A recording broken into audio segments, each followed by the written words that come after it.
Devon Brown here again with another No BS dating success tip. Now, oh, by the way, as always, be sure to check out my website, howtogetamannow.com. So today what I want to talk to you about is making a mistake that a lot of women make, and that is that they judge individuals based off of where they meet him. They'll judge a guy based off of where they meet him, or they'll pretend that they understand a guy's motives based off of where they meet him. The easiest example of this to use is to say, if I meet a guy in church, then he's a good guy and he's interested in a long-term relationship with me. But if I meet a guy at a club, then automatically he's just out for sex. And the reality is that you don't know a person's intentions based off of where you met them.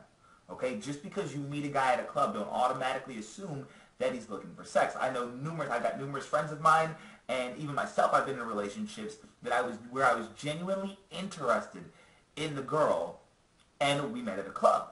Right? I've also met a girl at a bookstore and said, "Oh, okay, she's kind of cute. Maybe I'm kind of interested in sex more so than anything else, but she doesn't really strike me as the kind of person that I want a long-term relationship with." Here's the funny thing: guys, when they meet you, they'll put you into one of two categories. They'll put you in the I want to have dinner with you category, or the I want to have sex with you category. Now, I wish I could tell you exactly how to tell which category he's putting you in, whether the I want to have dinner or the I want to have sex category, but the reality is there's no way for me to tell you that. I don't know if the guy is genuinely interested in you or not. There's no way for me to tell unless I go up and I point blank ask him, and I can't do that for all thousands of you watching this video. So what I'll simply tell you is this.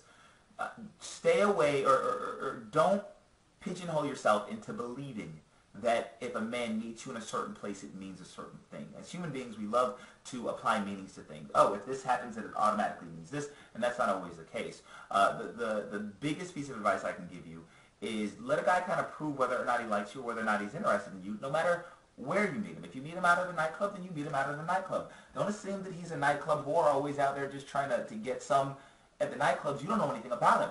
And the same goes for the fact that you wouldn't want him to think the same thing about you. Oh, I met this girl out of the nightclub. She probably gets guys all the time at the nightclub. She's probably a nightclub whore. You don't want me thinking that about you, and that may not describe you at all.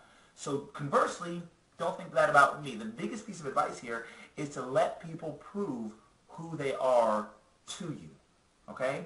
Just because you meet a guy in church doesn't mean that he's an automatically good guy or an automatically bad guy. And here's the funny thing I found. A lot of people that are at the nightclub on a Friday or Saturday night are also in church on a Sunday morning. So there's a lot of crossover there. So the biggest piece of advice here is don't prejudge, and don't let where you meet somebody dictate your emotions about them, because it has nothing to do. There's so much to an individual. There's so much more to you than you being at a nightclub one night. There's so much more to you than that. And there's so much more to the guy than where you met him as well. So just keep that in mind. And as always, feel free to share this video or this website, my website, howtogetamannow.com, with your friends. Pass this tip along. Hopefully you found it at least a little bit helpful. Tara, does that make sense? Yeah. Okay, cool beans. Okay, I don't know what the hell that is. I just made that up. All right. Okay. I love you. Is that what it really means? Yeah. In sign language? Uh-huh. I just made that up. All right, awesome. No, you didn't. Yes, it's been around for years. They stole that from me. The sign language people stole that from me. The deaf community stole this from me, and I'm lying. All right, we'll catch you guys on the next video. Bye-bye.